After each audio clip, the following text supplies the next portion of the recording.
راشد میں آپ ہی سے پوچھنا چاہوں گی، جس کی طرف گل اشارہ کر رہی ہیں، مسلم لیگ نون آپ کے مطابق پہلے تو یہ بھی بتائے گا کہ متحد ہے یا آنے والے وقت میں متحد رہ پائے گی؟ ان چیلنجز کے ساتھ ساتھ آپ پنجاب میں بھی حکومت بنانے کی کوشش کی لیکن وہ بھی ناکام رہی، آپ کو کیا لگتا ہے کہ یہ متحد رہ پائیں گے؟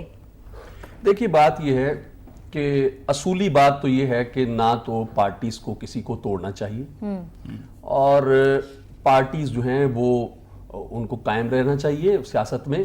ہم نے تو اس بات کی حمایت نہیں کر سکتے انٹل اور انلیس اور ویلفیئر اور بیٹرمنٹ کی بات وہی ہے جو گل نے کہی ہے کہ یہ پارٹیاں اپنی کارکردگی کے ساتھ ٹوٹیں اور اپنے بوجھ تلے خود دب جائیں. ٹھیک جو پیپلز پارٹی کے ساتھ کو ریلیٹ کیا جا رہا ہے شاید وہ تو اس طرح مناسب نہیں ہے. نہ تو نون لیگ کبھی ایک نظریاتی جماعت رہی ہے، وہ تو خود کہہ رہے ہیں 3 بار وزیر اعظم بننے والے کہ میں اب نظریاتی ہوا ہوں. پیپلز پارٹی تو بہت بڑی سٹرگل ہے اور اس کے اوپر انہوں نے بڑے مارشل لاؤں کو فیس کیا ہے. ان کے 35,000 کارکن جو ہیں وہ جیلوں میں گئے ہیں، کوڑے کھائے ہیں، وہ بڑی سٹرگل سے گزرے اور نہیں ختم کی جا سکی وہ پارٹی جب تک وہ ذوالفقار علی بھٹو کے جو پرو پبلک مینیفیسٹو تھا اس کے اوپر قائم رہی. لیکن جب اسٹیبلشمنٹ کا اس وقت ساتھ بھی دیا تھا کسی نے بے نظیر کو اور پیپلز پارٹی کو ختم کرنے کے لیے. یہ بات تو کرنے والے جنرل جنانی اور جنرل ضیاء اللہ کی سیاسی اولادوں کی بات نہیں کر رہا. یہ وہ جماعت ہی نہیں، اس کا کمپیریزن اس کے ساتھ ہی بنتا.